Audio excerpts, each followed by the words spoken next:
Hello guys. जैसा कि हमने लास्ट एपिसोड में देखा था कि मास्टर ने यूनफेई को एक खास तरीके का ट्रीजर दे दिया होता है और उसको कहा होता है कि अब तुम आगे की तलाश शुरू कर देना अपनी। तभी यूनफेई डिसाइड करता है कि वो बहुत ही जल्दी अब आइसलैंड की तरफ निकलेगा, जिसके बाद वो सीक्रेट रियल्म के अंदर एंटर करेगा। फिलहाल इस एपिसोड की स्टार्ट होती है और हम देखते हैं कि एक लड़की आ जाती है एल्डर वू के पास में और उन्हें कहती है कि एल्डर वू, यूनफेई को एक काफ़ी खास तरीके का ट्रीजर मिला है और हमारे सोर्सेस के थ्रू मुझे ये पता चला है कि वो बहुत ही जल्दी आइसलैंड की तरफ जा रहा है, जिसके बाद वो सीक्रेट रियल्म के अंदर एंटर करेगा। मास्टर, अगर आप मुझे हुक्म दें तो फिर मैं अभी अपने आदमियों को भेज के उसे पकड़ लूंगी, जिसके बाद आप जो चाहें उसके साथ में कर सकते हैं। तभी हम देखते हैं कि एल्डर वूस को कहते हैं कि फिलहाल तुम्हें कुछ भी करने की ज़रूरत नहीं है, क्योंकि ये मसला इतना ज़्यादा सिंपल नहीं है जितना लग रहा है, और वैसे भी इस यूनफेई के ऊपर भरोसा नहीं किया जा सकता, इसलिए इसे सबसे पहले फेरी आइसलैंड के अंदर ही जाने दो,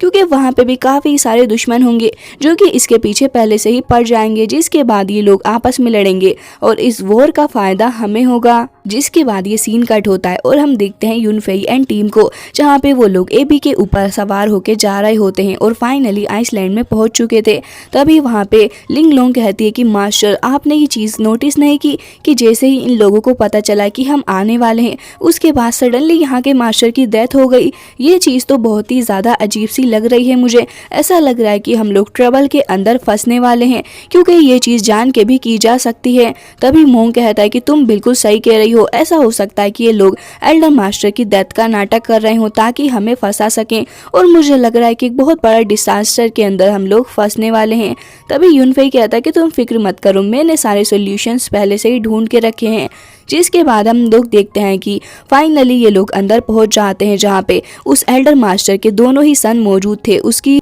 डेड बॉडी के पास में। तभी हम देखते हैं कि वहाँ पे तभी दो एल्डर्स आ जाते हैं, जिनमें से एक का नाम तांग योंग होता है और सेकंड वाले का ली यांग। जिसे देखते ही वो दोनों ही लड़के खड़े हो जाते हैं और कहते हैं कि अरे एल्डर, आप भी यहाँ पे आ चुके हैं। और आसपास मौजूद लोग बातें करने लग जाते हैं कि जोंगजू से इतने ज़्यादा बड़े एल्डर यहाँ पे आए हैं। लग रहा है कि लॉर्ड की डेथ के बाद से इन दोनों ही लड़कों को काफ़ी ही ज़्यादा चीज़ों को फेस करना पड़ेगा। तभी हम देखते हैं कि यहाँ पे वो दोनों ही एल्डर बात करने लग जाते हैं उसके सन से, लेकिन इतनी ही देर में एंट्री हो जाती है यूनफेई एंड टीम की, जिसे देख के सारे ही लोग फिर से एक बार बातें करने लग गए थे कि ये तो यूनफेई है जो कि काफ़ी ज़्यादा पावरफुल है और इसका नाम काफ़ी ही ज़्यादा भी है। जिसके बाद हम देखते हैं कि वो लड़के तुरंत ही कहते हैं कि अरे वाह, यहाँ पे तो लॉर्ड यूनफेई भी आ चुके हैं, और वो कहते हैं कि बहुत ही ज़्यादा खुशी हुई हमें कि आप यहाँ पे आए हुए हैं और इतना लंबा सफ़र तय किया। तभी यूनफेई तुरंत ही उससे अगरबत्ती लेके वहाँ पे उसकी कब्र पे लगाने लग जाता है और कहता है कि मुझे काफ़ी ज़्यादा दुख हुआ कि थर्ड अंकल इस तरीके से गुजर चुके हैं,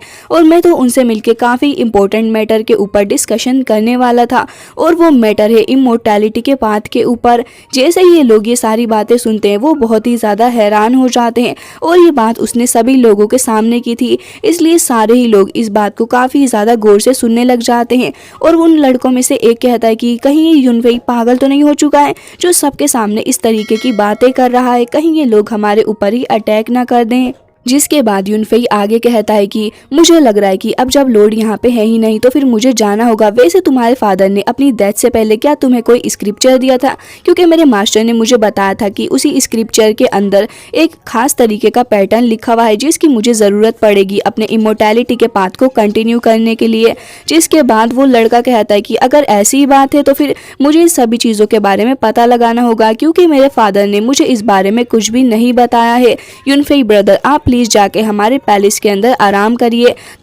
तब तक हम अपने फादर की बिलोंगिंग्स को चेक कर लेते हैं, हो सकता है कि उसी के अंदर कोई ना कोई स्क्रिप्चर हो जो कि आप ढूंढ रहे हैं। जिसके बाद ये सीन कट हो जाता है और हम देखते हैं कि अभी भी तियानवेई एंड तियानशियान दोनों ही बातें कर रहे थे, जहाँ पे तियानवेई कहती है कि ये लड़का बहुत ही ज़्यादा चालाक है, इसने सबके सामने इस बात को रिवील कर दिया है कि इसके पास में इमोर्टैलिटी पाथ के बारे में कुछ ना कुछ इन्फॉर्मेशन है, पता नहीं कि आखिर ये आगे करेगा क्या। जिसके बाद हम उन दोनों ही ब्रदर्स को देखते हैं जो कि अपने फादर के पास में आ जाते हैं, जो कि फिलहाल मरे नहीं थे और फिलहाल ड्रामा ही कर रहे होते हैं अपनी डेथ का। और वो कह रहे होते हैं कि मैंने इस एंशिएंट स्क्रिप्चर को बहुत ही ज़्यादा केयरफुली चेक किया है, लेकिन अभी तक इसके अंदर मुझे कोई भी ऐसा सीक्रेट मेथड नहीं मिल रहा जिसके अंदर लिखा हुआ हो इमोर्टैलिटी के पाथ के बारे में। ऐसा लग रहा है कि यून फेई हमें फंसाने की कोशिश कर रहा है। तभी उनमें से एक कहता है कि हाँ, और उसने पूरी पब्लिक के सामने ये सारी बातें रिवील भी कर दी कि उसके मास्टर ने उसे इमोर्टैलिटी के बारे में बताया है और अब वो सीक्रेट रियल्म के अंदर भी जाने वाला है।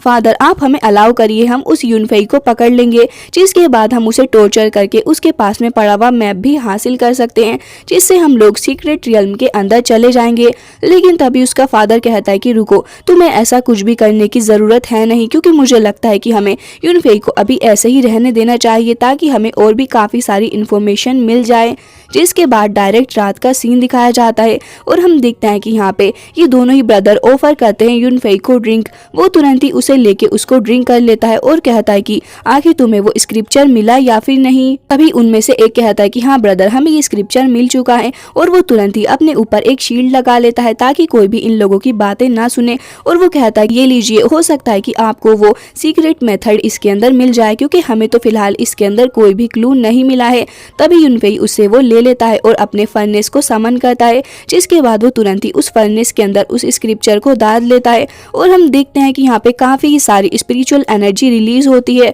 जिसकी वजह से ढेर सारे लोग बाहर आ जाते हैं। और हम देखते हैं कि master Teng Yang and master Li Yang भी दोनों ही बाहर आ जाते हैं और कहते हैं कि ऐसा लग रहा है कि यून फेई ने शायद से उस फ्लावर ऑफ क्योस के बारे में पता लगा लिया है और शायद से उसे उसकी लोकेशन भी पता चल चुकी है। अब फिलहाल हमें ये नहीं पता कि आगे क्या होने वाला है। इसके बाद उन दोनों ही ब्रदर्स को देखते हैं, जो कि कहता है कि इसका मतलब तुम्हें इस इमोर्टैलिटी के पाथ के बारे में सच में पता है। ब्रदर, लाओ हमें वो कीज दे दो और हम तुम्हें यहाँ से जाने देंगे, क्योंकि हम चाहते हैं कि हम लोग ही सीक्रेट रियल्म के अंदर एंटर करें। ये सुनते ही वहाँ पे यून फेई कहता है कि आखिर तुम दोनों किस बारे में बात कर रहे हो और तुम ऐसे बिहेव क्यों कर रहे हो, और मैं अपने पास में रखा हुआ फ्लावर ऑफ क्योस तुम्हें क्यों ही दूं। लेकिन इतनी ही देर में उनके फादर की एंट्री हो जाती है, जिन्हें देखते ही यून फेई चौंक के ड्रामा करने लग जाता है। अरे एल्डर मास्टर, आप तो जिंदा हैं। और इसी के साथ में ये एपिसोड हो जाता है एंड इसका नेक्स्ट पार्ट भी आप लोगों को बहुत ही जल्दी देखने को मिलेगा।